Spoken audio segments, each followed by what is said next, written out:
All right, folks, hello and welcome. Welcome to this online presentation, which is all about online meetings and online presentations. And I've called it How to Make Your Online Meeting Sizzle Rather Than Suck, because we've all, in the last year or so, been running more online meetings, attending online meetings, doing online presentations, and participating as audience members in presentations. And I'm sure that we've all seen the good, the bad, and the ugly. So what I want to give you here are some practical ideas to help you improve and raise the level of your online meetings, especially when the meetings have got a presentation component in them.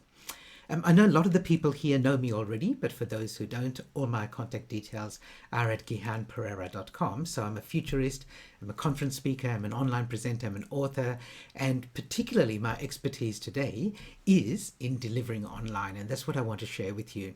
I've kind of been championing this idea. I've been pushing this idea of working away from home, working away from the office, working from home, online collaboration for 15, almost 20 years. I know there are some people here who've heard me talk about this for a long time.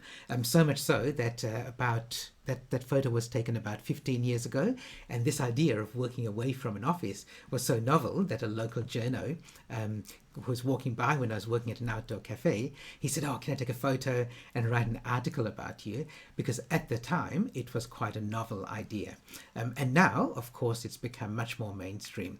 But even 10 years ago, I wrote this book called Out of Office with my friend Chris Pudney, and that was all about it was for employees and all about how to convince your boss that you could work just as effectively away from the office as in the office. In fact, at the time, I was quite prolific in writing at the time, and this was my bandwagon that I was on. So I did write this book, Out of Office, with my friend Chris. I also the same year, I wrote this book, Webinar Smarts, which I know some people here today in the room today got a copy of that book, which is how to run online presentations. And the next year, my friend Brandon Munro and I, we wrote this book, Best Practice Conference Calls. And that was about audio conference calls because people weren't doing video conferencing, but we saw the potential of being able to collaborate with people sometimes from anywhere around the world. And this is how you could do it more effectively. So, as I said, this is one of the bandwagons that I've been on for a long time and one of the things that I've been pushing for a while. So I want to share some ideas that I've learned over the years, but also be sure that I'm sharing with you the most up-to-date ideas. Okay, to start with, I want to know how you feel. And the reason is there was some research done last year at Macquarie University and a research group, and they surveyed leaders, Australian leaders, business leaders, about what made them effective during COVID-19. So about a year ago, in the middle of the pandemic, the first wave, when everyone was struggling, and they came up with this term, the avocado leader. And they said the most effective leaders are avocado leaders. So they have that strong, hard core, which is focused on business objectives and performance and making sure that the organization achieves their goals. But it also has this soft outer layer, which considers the people side of things and considers empathy and the challenges that people are going through and managing through crisis. And the best leaders do both of them. Now, of course, the best leaders have always done that. They've always had that mix and that balance. It's just that in a crisis, that becomes really more important. And I say that a crisis amplifies leaders. It doesn't create them. And so I want to know, I'm really interested to know how you feel. So we're going to make this quite interactive, this whole session. So this is the first chance for you to interact. And I'd like you in the chat room, in 1 or 2 or 3 words, write down how you feel. And some people might say optimistic, some people might say here we go again. I know there's 4 words, but I just want a word or a phrase just to say how you feel. And I'll read out a few of them. I'll keep them anonymous, and if you're sharing with everyone, of course everyone will see it. But how are you feeling at the moment? Not about meetings, but in general. How are you feeling about life? How are you feeling about more than half the country in Australia going back into lockdown? Tired, determined, optimistic, curious, mildly optimistic, languishing, encouraged and positive, optimistic, full of gratitude, demotivated, isolated, relaxed, happy, positive, apprehensive, okay-ish. Yeah, fantastic. So thank you for sharing that. And this is really part of any sort of environment that you're in. People come to it with with a different frame of mind. So just recognize that you might be really upbeat about a meeting that you're hosting or running or you're presenting at, but people are feeling different. People feel differently as they are entering the meeting or the presentation, and you've got to take that into account. That's one of the challenges, especially for online meetings or online presentations, where you can't necessarily see people around you and see where they were before they walk into the meeting room, the online meeting room. I did a presentation in September last year. This was in Western Australia, in Perth. We'd eased up our restrictions quite a lot, so we had big conferences again. So this was in September last year. I spoke to a group of about 800 firefighters and emergency service or emergency rescue operators, and we were talking about looking ahead to the future. So almost a year ago, about 9 months ago, and one of the questions that I asked them in that presentation was, I said, if you're looking ahead to 2021, given everything you've been through in 2020, not just the pandemic, but the bushfires that started the season, and you had to choose a theme song, what theme song would you choose? And I said, you can either choose a title or you can choose some lyrics from a song. And I'm going to ask you the same question. And our question might be, what will be our theme song for the rest of 2021 if you had to choose one? Just to give you some inspiration, here are three that I gave as examples to the group that I spoke at. One was like, are you going to be defiant, like Cher? If I could turn back, sorry, are you going to be regretful? And if I could turn back time, like Wistful? Are you going to be defiant, like Elton John? I'm Still Standing? Or are you really happy, optimistic, like Pharrell Williams? And those are three that I gave as examples, and then people shared their own. What will be your theme song for 2021, or for the rest of 2021, if you had to choose? And by the way, the one that I chose for myself was Pink's song, Just Give Me a Reason, but I didn't pick it for the title. I picked it for the words, the lyric that said, we're not broken, just bent. We're not broken, just bent. And I think a lot of us are feeling bent at the moment, and I like to think that we're not broken, but we might be feeling a little bit bent. So what would you choose? Okay, so I'm seeing some coming in, which is great. When the going gets tough, stand tall, things can only get better, I will survive, imagine, simply the best. I can see clearly the rain is gone. Thank you. I can't read all of these, so I might be missing some of these. All fired up. From little things, big things grow. We will rock you. Moving on up. I got you. Okay, fantastic. Thank you everyone for sharing, and thank you for playing along, because I'm going to ask you to do that throughout this session. I don't want it to be just about me speaking and presenting. I will be doing some of that, but I also want to give you the chance to share, to engage, to interact, not just with me, but with the rest of the group as well. In fact, my 3 goals for you from this presentation, this is what I'd like you to get from it. So first of all, accept the challenge, understand and accept the challenge of presenting or attending or hosting online versus in person. The second thing is to share your ideas. This is not just going to be about me sharing ideas. I will give you the chance very soon to share some of your best practice ideas that you've seen in online meetings or online presentations. And the last thing is I want to give you some really practical techniques for what I'm calling show and tell. So if you're presenting in an online environment like this, how are you going to present and how are you going to show information more visually? And not every online meeting is going to have somebody presenting. Some of them may have none, some of them may have multiple presenters, but I did promise when I promoted this presentation, I said that we will talk about presentation skills today, so I want to make sure that you get what I advertise on the box. So we'll spend a little bit of time towards the end, and I'll give you some practical skills around show and tell. And by the way, I don't expect you to be, if you're presenting, to be presenting with everything that I've got here. So I have got a more sophisticated setup than most people need if you're attending an online meeting, and even if you're presenting at an online meeting. If in a typical business environment, you may only have your laptop with the webcam built into it and the inbuilt mic, and that's okay. So you don't have to be doing things like switching over here and showing off books on a little with a second camera. You don't have to have different views, so you can see like a big screen, big slide, or you can see this version, which is what I normally present in, or I can switch over and get rid of my slides altogether, and you can see it like that. I assume that you're not here because you want to learn how to do the sophisticated stuff, but what I want to do is help you go to do things which are not just, it doesn't have to be at that level, but I want to give you some ideas that will let you do things that in a way that's faster, so you can prepare faster. It's easier for you to prepare, and when you're actually in the meeting, it's simpler as well, because you don't want to be pressing buttons and clicking and shifting between different cameras.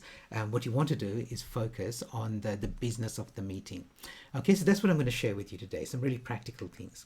I do have an online course, and it's an online course all about how to deliver better online presentations. I'll tell you a little bit more about that at the end, but today I'm picking some examples from that online course and taking some of the material from there, and I'm trying not to compress it and rush through it. Instead of trying to go through all 12 or 14 modules, I'm going to pick 3 or 4 of them and go through them in enough detail that you'll get some practical value from it. Okay, so let's continue with the challenge. So the challenge that most people face with online presentations and the online environment. So this is me. So this is me presenting in, like as I said, in a large scale environment on stage in front of a crowd in a large conference arena, or like more typical for most people in the room here, you'll be presenting either in a small meeting room or in running a small workshop. And the challenge that we have when we're presenting in an online environment versus like an environment like this, an in-person environment, is simply that when you're presenting in person, everything is set up in your favor. You still have to present well and you still have to have good content, but even if you're presenting at the front of a meeting room, you can see that here that there's a presenter, there's a life-size presenter. There's a big screen behind me where I'm projecting my slides, and typically that happens in a meeting room as well. You might connect up your laptop to the TV at the front of the room and present from there.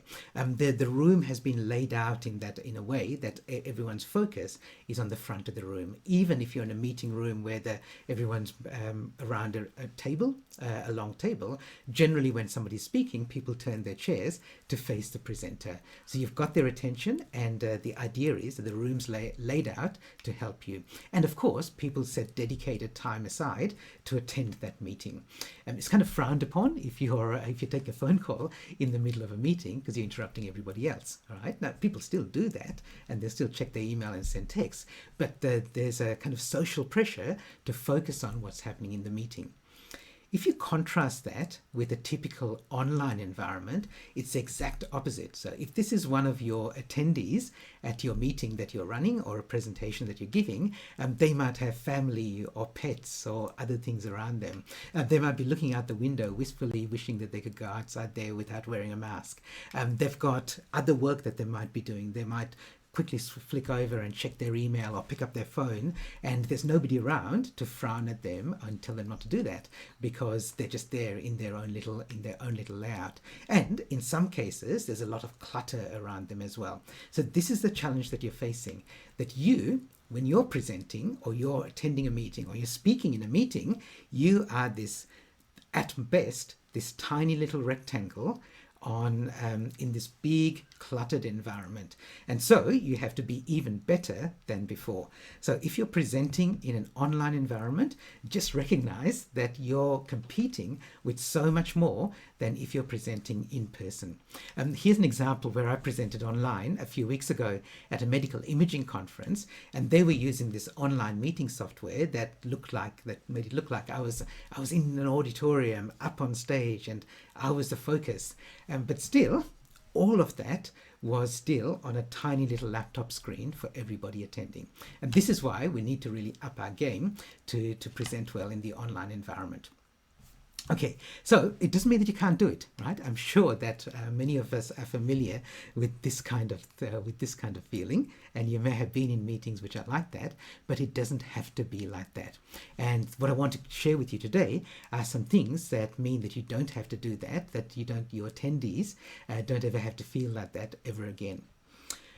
Okay, so I'm just going to check for comments and questions as they're coming in. I don't see any yet, but that's okay. You can ask questions at any time, and I'll have time for questions as we go through as well. Okay, I just want to make a point before we get into some really practical techniques that, I reckon if I said this, that most online meetings are terrible, I don't think there are many people here who disagree with that. But equally, I think we kind of romanticize the idea that, oh, we hate being stuck at home and having back-to-back Zoom meetings. Most meetings in general are terrible. So I'm not going to give you advice on how to make meetings in general better. I'm really going to focus on the things that are specifically for the online environment. So yeah, like people are saying, I hate back-to-back Zoom meetings. I get so much Zoom fatigue. And are they really saying I'd rather go back into the office and have back-to-back meetings in a meeting room? So I'm not trying to solve every meeting problem here today, but I'll give you some specific ideas and some specific tips that will help you just broadly set up your meetings before we get into practical things of what you do in the meeting. So if you think about the meeting journey as having three parts, there's what happens before, there's what happens during the meeting, and there's what happens after. Some of this advice will seem really obvious to you, and you may have heard it, but the real question is, do you do it? And do you see this in most meetings that you attend, online or in person? So the first thing is, before the meeting, if there's any stuff that people can read beforehand, if there's any pre-work that you want them to do, if you want them to do some surveys beforehand, get them to do it beforehand so you don't waste time in the meeting presenting information that they could have read beforehand. And the second thing is create a plan for your meeting. And some people would call that the agenda. And I'm calling it a plan because it's an agenda with time slots in there. So it's not just a list of agenda items, but it's also saying that like at 9 o'clock the meeting starts, at 9:15 we get into this first topic, and there's 20 minutes set aside for that, so that everyone knows how the meeting is going to flow and the time that's been set aside for that. And the reason for that is that when you get into the meeting, you want to keep a focus on time, and you want to allow things around attendance. Let me give you a couple of little nuances around that. The first thing around time. So traditionally, meetings are scheduled for an hour. And that's also because lots of meeting software, automatically the default is an hour. I reckon you shouldn't do that. I reckon you should set your meeting time for 45 minutes rather than an hour. Two reasons for that. One is, I'm sure you can probably get through as much content and value and information in 45 minutes as you could in an hour, if everyone knows that. And the second one is that because meetings are usually scheduled on the hour, it gives people, if you set a 45-minute meeting, even if you run 5 minutes over time and you go to 50 minutes, you're still giving people 10 to 15 minutes to get ready for their next appointment or their next meeting. So it reduces the need for them to grab their phone and check messages and check email during the meeting, because they know they've got a little bit of grace time at the end before they get to the next one. So 45-minute meetings, and it could go to 50 if you need to. So I've scheduled this one for 45 minutes, knowing that it may go a couple of minutes over, but people are still not going to hang up because their next meeting has already started, which would happen if I scheduled it for an hour. And the second thing around attendance is there's no reason why everybody has to be in the meeting at the same time and for the whole meeting. If you've got a meeting with 5 people and one of them only needs to be there for the first point, then and especially if somebody is a senior leader, don't expect her to hang around for the rest of the meeting. In fact, it's better if she doesn't. She turns up, presents, or is there for answering questions, and then leaves, and then the rest of the meeting continues. And you just maximize and optimize everybody's time. So that's why I think the plan is really important. If you say the plan is that, Anne, you're speaking about point 3, but you don't have to be there till 9:30, then Anne doesn't have to attend until that time. So that's really useful, especially with online meetings. There doesn't seem to be a culture of in-person meetings, of people walking in, walking out, but with online meetings it's so easy. You're sitting there working at your desk, it's time for me to attend my segment. I log on to the meeting and I get in there and present my little bit, and then leave. After the meeting, there's some fairly basic things. Make sure that you have actions and roles assigned to each action. And the thing around time, I just want to give you a little bit of a couple of little practical things around being flexible with your time. So because online meetings are online and they rely on technology, sometimes things go wrong. Sometimes somebody's tech fails, or the meeting can't start, or everyone drops out, or there's actual practical things that happen in the meeting. Somebody's meant to speak for 15 minutes and they actually speak for 20, and that takes up some time.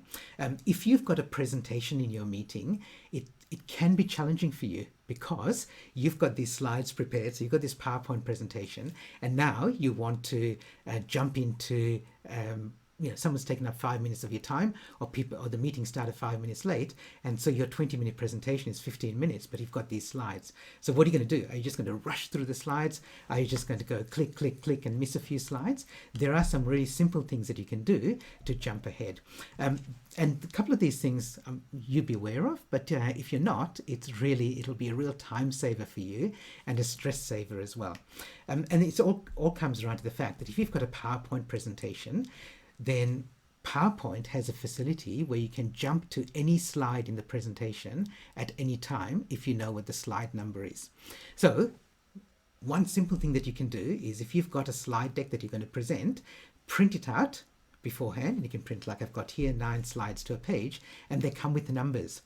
So this is slide 42, and if at any time I know that I need to jump ahead to slide 42, I can go to my keyboard and type 42 and press enter, and it'll jump ahead to that slide.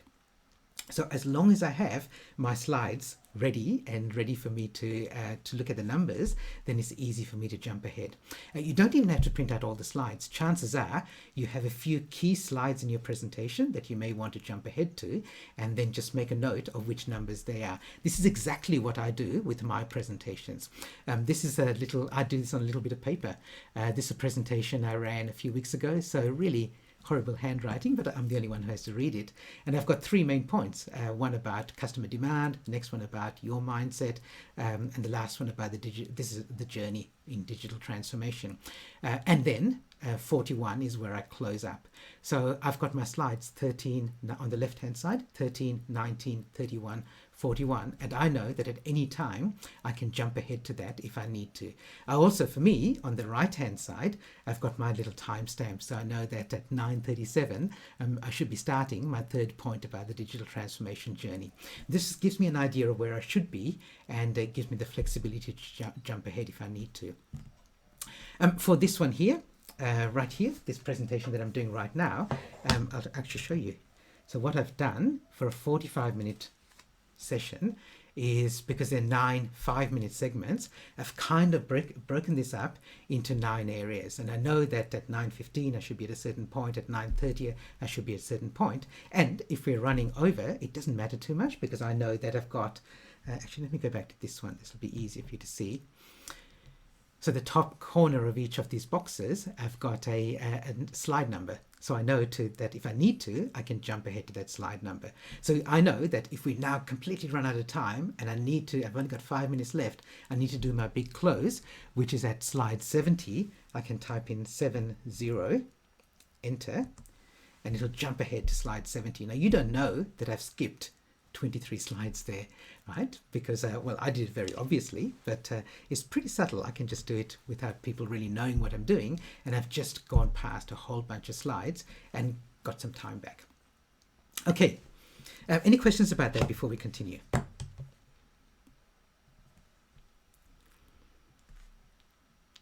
Okay, there'll be another chance for questions coming up soon, but what I want to do now is spend a few minutes giving you the chance to share ideas yourself. And I'm going to give you the chance to do this, but we'll break up into little groups, which is around idea sharing. And the topic, the question I'd like you to address, and I did send to people who registered early, I sent a little video suggesting or asking you to think about this. What have you seen somebody do really well in an online meeting? And it's either you've seen them do it, or maybe it was you and you did it really well in an online meeting. What is it that you've seen or seen them do, or you've done yourself? yourself. And the idea is I'm going to give you about 6 minutes in the breakout room. We'll have rooms of about 3 or 4 people, so there'll be a chance for each person to speak. And the idea is somebody shares an idea. And if you share an idea, then, I should say, so what you're looking for is ways that that other people can use that idea. And I reckon there are 3 ways that people can think about when you hear a new idea. 2 of them are good and 1 of them is not so good. So if you see an idea and you go, damn, I can use that, great, tell them that. Or you can go, oh, duh, that's so obvious. I never thought about that, but I can use it. That's good as well. Oh, you can adapt it. The thing I'd like you not to do is go, well, duh. Doesn't everyone know that? Because chances are everyone doesn't know it. And also, by just going duh, you're kind of closing off the learning. So what you're looking for is rather than I can't use this, is to ask yourself, how can I use this? Okay, thanks everyone. I can see people coming back into the room. While we're waiting I'll just give a couple of minutes for people to return. Any questions about that? I'm just having a look in the chat to see questions and comments that people have made. There are quite a few comments about the fact that you can change your default meeting time from 1 hour to 50 minutes or 25 minutes, and it's good. I think we should do that more than that. And the reason I like 45 minutes is it does give you that extra little bit of grace that you can go to 50 and people are still not going to get antsy about it because they probably haven't got another meeting till the top of the hour. Comments here about the time of the meeting is also influenced by the purpose and outcomes. Absolutely right, Rach. And but I guess the bigger principle is don't automatically schedule it for. So if you need if you've got an hour meeting and you can do it in 45 minutes, do that. If you've got a 2-hour meeting that you can do in an hour and a half, do that. There's some people who even go to the extreme and they say that the meeting will start at 9:03 and end at 9:39, and it really makes it really clear that we're going to be on time rather than defaulting to top of the hour, end of the hour.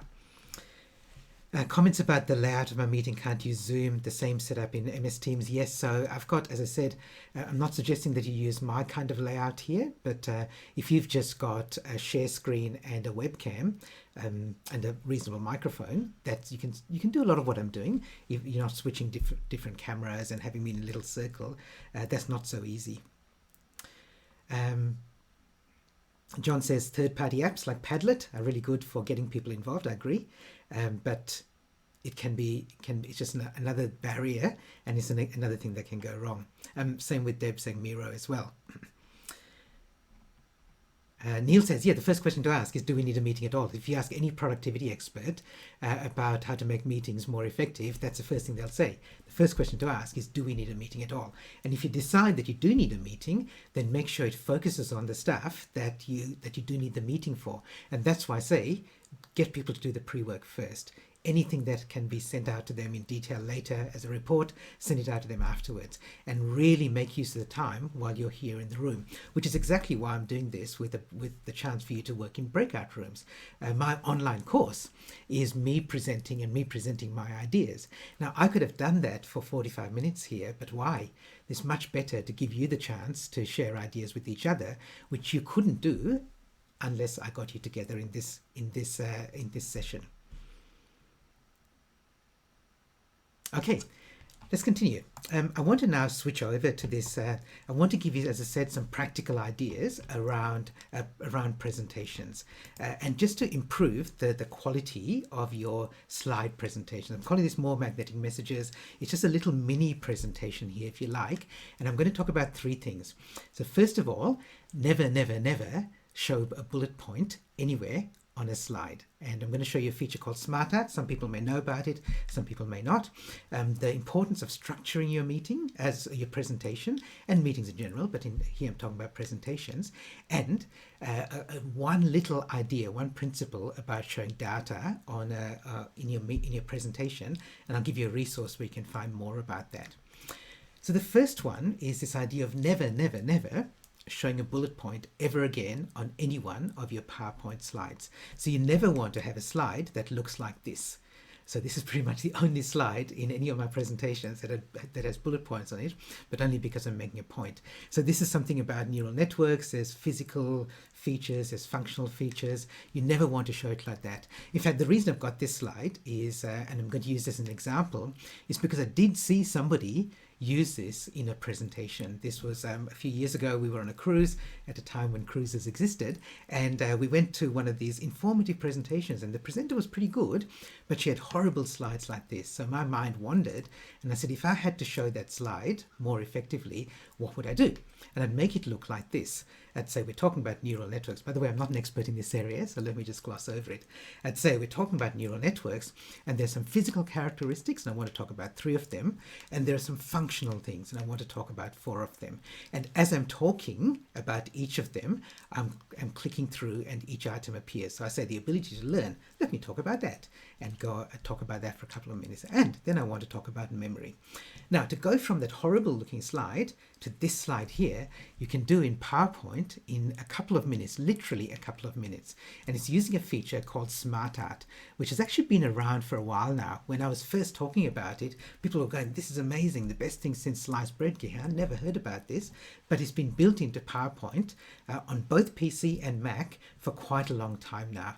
And so I'm not going to go through it in detail, but let me go through. I've created a little video which in a minute will turn a bullet list into that visually attractive diagram that I showed you there. Okay, so let me play that video for you. But basically, Smart Art is a feature where you start by building a bullet list, and then with a few clicks, you can turn it into an attractive graphic. Let me play that little video for you here. So this is the video here, and I'll go into this so you can see it a bit bigger. So you start by building a bullet list, just like this, exactly the way you normally would, but you don't present that. You go to the Convert to Smart Art option, and it gives you lots of different designs that you can choose. And you play around with them, because not everyone will fit every kind of bullet list. Like this one still has bullets in it. I don't really like that one, but it doesn't fit, it's not the right style for this list. PowerPoint shows you lots and lots of different options. So I went and picked one, which is the version that you saw, which is that one there. And you can then see instantly that bullet list has now been converted into 2 columns. I can change the color, I can change the style to make it look graphically nicer. And because in my example, I put a picture on there as well, I just took that Smart Art, moved it to the side, and I inserted a picture on the side, just to make it look a bit more visually appealing. I'm not going to do that in the little video there, but you can see how I've done that. And then because I want each item to appear one item at a time, the animation menu lets me choose how I can animate and how those items appear. Play around with that one, because you might find one sequence works better than the other. You've already seen me using Smart Art earlier in this presentation. Okay, so very simple tool. It's called Smart Art. I won't go into it in any more detail, but just try it out, and you might be surprised at how easy it is to get rid of bullet points forever from your presentations. Quick check, I want to see if anyone's got any questions about Smart Art. Tim says, great, Gihan, teaching by example. I think that was earlier. Okay, let's continue. As I said, I want to give you just some practical things, and I'm not going to go through them in much detail, because you can do that yourself, and I'm going to focus on principles. So the next principle is this idea of having a really clear structure. If you're presenting, and if you've got 3 points, you know that old public speaking, the guidance, the advice, tell them what you're going to tell them, and then tell them what you told them. Now that's Public Speaking 101, but it applies especially when you're presenting online, because people want to know where you are in the presentation and how far you are through it. And you can see I've done this. I've kind of got my little agenda, my little table of contents for this mini presentation, and you know that I'm up to item 2 because I've highlighted item 2. The other 2 are grayed out, and you know that there's a 3rd one coming as well. Now this took me a while to create this, and you have to, like, I subscribe to these icon libraries with animated icons, and I found this beautiful graphic with these 3 frames, and I spent time graying them out appropriately. You don't need to do that. Why? Because you know about a thing called Smart Art. So what you do with your presentation is you create a bullet list for your main points, and then you convert that to Smart Art. So here's one that I did recently. This was a presentation I did about remote teams. This is a while ago, again, talking about working from home. Don't worry about the contents again, but I had 5 items. It's a bullet list, right? It's a numbered list, but it doesn't look like one. It's a bullet list that's converted into Smart Art. So I created this, I put a nice graphic behind it, and these were my signposts. So I created this version, which I showed at the start, and then I made 5 copies of it because I have 5 points. And then as I went through, as in each point, it started by saying, I'm now into point 1, and I'm talking about how it's more difficult to build trust. I grayed out some of the others. That's very easy to do, just change the color of your text. When I went to point 2, I again grayed out the others, and then all I'm doing is going through step by step by step where people know exactly where I am in the presentation. And it's a simple application of smart art, but it's one that keeps your audience and your meeting attendees focused, and they know exactly where you are. So you know now that we've got I've been through 2 of them. I'm going to do the 3rd one, and then I finished my little mini presentation. That signposting thing, it seems trivial, but it's so important, especially online when people are going, when's he going to finish? How far is he through the presentation? How much more has she got to go? Okay, so do that. The 3rd one, again, a little mini tip, is presenting data, stats, research, numbers. We're not wired to understand numbers very well, and especially when the numbers are in a graph with lots of other numbers, or it's in a table with lots of rows and columns, and you have to focus on a number. And I really like this principle from Thoreau, who said, our life's frittered away by detail, simplify, simplify. And I reckon he should have probably simplified himself, right? But anytime you're presenting any number, any piece of data, any stat, any graph, simplify it as much as possible. So a year ago, when we were talking about flattening the curve, there were complex graphs like this that you'd see in presentations. But really, if you're trying to make the point that we're trying to flatten the curve, this kind of graph, and you might have seen some version of this kind of graph, is exactly what we need to say. We don't want the number of cases to overwhelm our hospital system. And so what we need to do is we'll have the same number of cases but spread out over time. Now Australia and New Zealand went on a strategy that ended up with them flatlining the curve rather than flattening it, and that's a different topic. But to understand the flattening the curve concept, all you need to do is a simple curve like this, a simple graph like this. Now that's the principle behind it. If you'd like to know more, I've got a little video for you which has got some really specific things that you can do around this idea of how to simplify numbers, and just some ideas around how to highlight things on graphs, how to again build up. Again, you can use not so much smart art, but there's some animation features that you can use to highlight specific bits when you're showing some data, and it's on this video.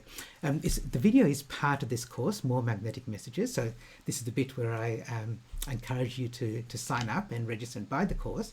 But there are a couple of free modules that are available that they're kind of preview modules, and one of them is about simplifying the numbers. And in fact, now that we all know about smart art, let me show you an overview of the course which I constructed using a smart art graphic. So I said that there are 3 parts to this course, and there are modules around how you plan, and we did the one about signposting a few minutes ago. There are some modules about how you prepare. So we did the one about smart art, and also I've referred you to the one about numbers. And then there's how you present. So being flexible, which is a bit about having the bit of paper where you've got your numbers on it so you can jump ahead to slides. And then things like audio, video, and a few things that when you're presenting, how do you make that effective? So that course is available, and it's available. There are 2 versions of it. There's the same course, but you can buy it under 2 licenses. One, you can buy a copy for yourself to use, but actually the reason the course was created is because I had clients who wanted to book me for online keynote presentations, particularly last year, and they said, most of our other presenters aren't good at presenting online. Can you coach them? And so we had a couple of sessions where I actually coached them, and I said, well, why don't I also create an online course so everyone has access to it? So now people who book me for an online keynote presentation, they get a site license, which means that they can send out the course to up to 100 other presenters. And it's rare that you have a course with more than 100 presenters. I did have that medical imaging one did. But also some of my other clients have said, this is great, can we buy it for our organization and give it out to 100 people as they need to present over time? And I said, absolutely. So that's the standard price. I figured because it's the start of a new financial year here in Australia, I'm going to have a new year price. And so if you sign up either for the individual or the site license, you can get basically 50% off. So it's like $50 plus GST if you sign up for that just for yourself, or $750 for up to 100 people in your organization. There's no time limit to it. There's no expiry once you sign up. And if you sign up by the 14th of July, 2 weeks from now, then you get the course and you get lifetime access to the course. So you can go back and watch it over and over again. It's basically a series of videos with some additional resources and handouts as well. But if you want to focus on data, then you go to the data module. If you want to focus on smart art or better visuals, you go to that one. If you're going to run Q&A in your session, then go to the Q&A module. But that whole course is available to you. So there's a time limit on it because I want to make this a start of the new financial year. Either way, if you go to moremagneticmessages.com, either sign up for the individual one or the site license, and when it asks you for a code, type in that code New Year, no spaces or capitals, and you'll get it for 50% off. Okay, that's me done. My last message for you, $50 Australian, by the way. Yes, so John's question there. Tim says, what about, let me just answer this one question from Tim. What about when one or more of your main points is significantly larger or longer than the others? And Tim, I think that's a really good point, good question to ask, because if you say you've got 5 points, people are expecting you to spend 20% of your time on each of them. So if I've got a point that I'm going to spend a lot of time on, I will say that. I will say, I've got these 3 points and we're going to spend most of our time in point number 2. So we'll get through point 1 quickly, and we won't spend a lot of time in point 3, but we spend most of our time there. It's all about setting their expectations when you give them the signpost. It's like when you have a signpost and you say signpost to Sydney, it has how many kilometers to Sydney it is. It's setting that expectation.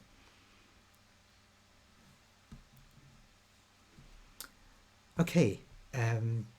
A technical question from Roshini. May I know what you're using to have your image appear so nicely? Is it Ecamm? No, it's not. It's OBS. That's a technical question. So that's possibly not for most people here. But yes, that's if you want to know, it's OBS. So look, my last message for you, as I say, at the end of many of my presentations, don't wait for things to be perfect. Don't wait for all your ducks to be lined up. If you're running an online meeting, if you're presenting, doing an online presentation, please use the ideas that you've got from here. It's never going to be perfect. And if 2020 has taught us anything, is that if you're waiting for perfection, you'll be waiting forever, because the world will move faster around you. So start before you're ready and get going. Thanks everyone, and especially thanks for taking part and participating and being so engaging and interactive. As I said, if you want the Magnetic Messages course, then it's at gihanperera.com, or as I said before, moremagneticmessages.com. Stay safe and healthy, and I'll see you in the future.